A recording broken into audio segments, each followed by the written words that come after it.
Tas, ka Pārvences biblioteka vienlaicīgi kalpo arī kā unikāla izstāžu zāle, uzreiz ir pamanāms ikvienam, kas saistīts ar fotogrāfiju, glezniecību vai tēlniecību. Mākslas skolas audzēkņu darba izstāde ar nosaukumu Putni nomainījusi ventspilnieces Santas Dālbes krāsainā izstāde.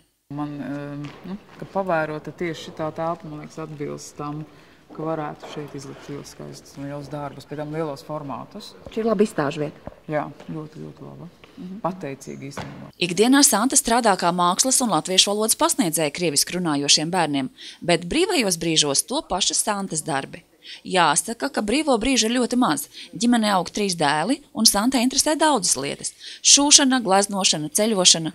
Daudzas idejas mākslā tiek izmēģināts kopā ar Ventspils mākslas skolas audzēkņiem. Man liekas, ka Nauris ir vienīgais no maniem dēliem 3, kurš vairāk interesējās par mākslu un kuram patīk. Arī, man liekas, tas, ko es daru. Šoreiz izstādē piedalās arī Santas vidējais dēls Nauris, kas nākotnē plāno studēt arhitektūru un ir beidzis Ventspils mākslas skolu. Manai ir 7, un viens darbs ir mana dēla Naura. Kurš no tiem? Pēdējais veikums, bet sapņu ķērājs. Es nodarbojos ar ļoti daudzām lietām. Grafiti, vai arī parastu mākslu, vai arī karikatūras zīmēju. Man šeit izstādē arī viens no maniem darbiem ir. Tu esi redzējis, ka mamma vakaros strādā un šos darbus taisa? Jā, ļoti bieži. Vai mamma ir nogurusi tāda, vai tieši otrādi, tad, kad mamma sāk darīt kaut ko sev, tad viņa ir laimīga mamma?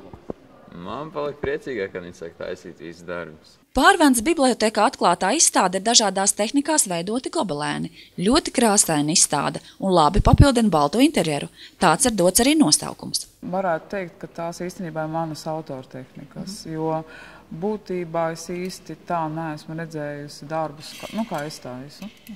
Un vai ir arī kāda tēma vienojoša, ja tomēr katrs darbiņš pats par sevi ir savs stāsts? Tur ir īstenībā afiša nav vēl gatava, bet nosaukums ir krāsainā.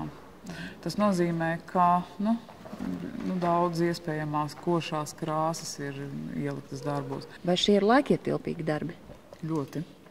Un īstenībā es ļoti priecājos, ka Igita man piespieda un lika uztaisīt darbus tieši šajā bibliotēkā, un tad es tā kā saņēmos un beidzot sāku strādāt, bet vispār ļoti ilgi un grūti. Gonda Purnieciņš Žudziņš, Kurzemes televīzija.